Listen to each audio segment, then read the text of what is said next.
Hello everyone, সবাইকে welcome জানাচ্ছি আরেকটি নতুন রেসিপি নিয়ে। আর আজকে আমি তৈরি করে দেখাবো খুবই মজাদার বানানা কেক।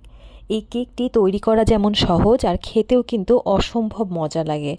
আর এটা তৈরি করার জন্য আমি নিয়েছি একদম পাকা দুটি কলা।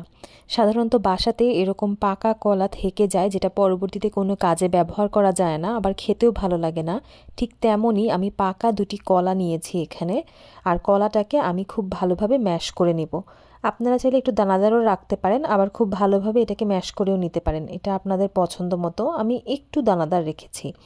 আর এরপর এতে দিয়ে দিচ্ছি দুটো রুম টেম্পারেচারে থাকা ডিম দুটো দেওয়ার পরে আমি এখানে অ্যাড করছি 3/4 কাপ পরিমাণ চিনি। চিনিটাও আপনারা আপনাদের স্বাদ মতো অ্যাডজাস্ট করতে পারবেন কলার মিষ্টি অনুযায়ী। এরপর এখানে দিয়ে দিচ্ছি 1/3 কাপ পরিমাণ তেল। এরপর আরও লাগবে 1/2 কাপ পরিমাণ দুধ, আর দিয়ে দিব সামান্য ভ্যানিলা এসেন্স।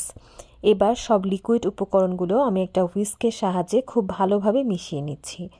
এই সবগুলো উপকরণ একসাথে কিন্তু আপনারা ব্লেন্ডারেও ব্লেন্ড করে নিতে পারেন, সেক্ষেত্রে কলার দানাগুলো একদম মিহি হয়ে যাবে। আর আমি যেহেতু একটু দানাদার রেখেছি, তো এর জন্য আমি হ্যান্ড উইক্স দিয়ে এটাকে মিশিয়ে নিচ্ছি। সবগুলো লিকুইড উপকরণ খুব ভালোভাবে মেশানো হয়ে গেলে এবার দিয়ে দিব শুকনো উপকরণগুলো।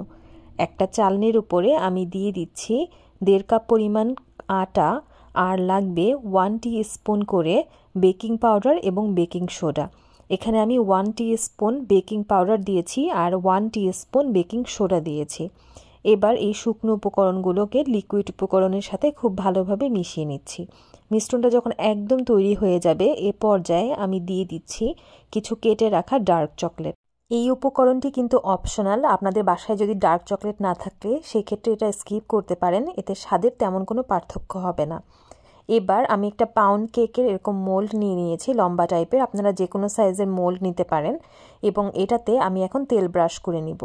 আর তারপরে আমি এখানে দিয়ে দিচ্ছি একটা পার্চমেন্ট পেপারটা আমি শুধু তলাতে বিছিয়ে দিচ্ছি। আর এর উপর দিয়ে আবারও একটু তেল ব্রাশ করে নিচ্ছি যেন এটা খুব ভালোভাবে লেগে থাকে। আর এ পর্যায়ে আমি যে আগে থেকে মিশ্রণটা তৈরি করে রেখেছিলাম সেটা দিয়ে দিচ্ছি। আর এটাকে আমি খুব ভালো মতো একটু ট্যাপ করে নেব যেন ভেতরে কোনো এয়ার বাবলস থাকলে সেটা বের হয়ে যায়। আর উপর দিয়ে আমি দিয়ে দিচ্ছি কিছু চকলেট চিপস, এটাও অপশনাল, আপনারা চাইলে অ্যাভয়েড করতে পারেন।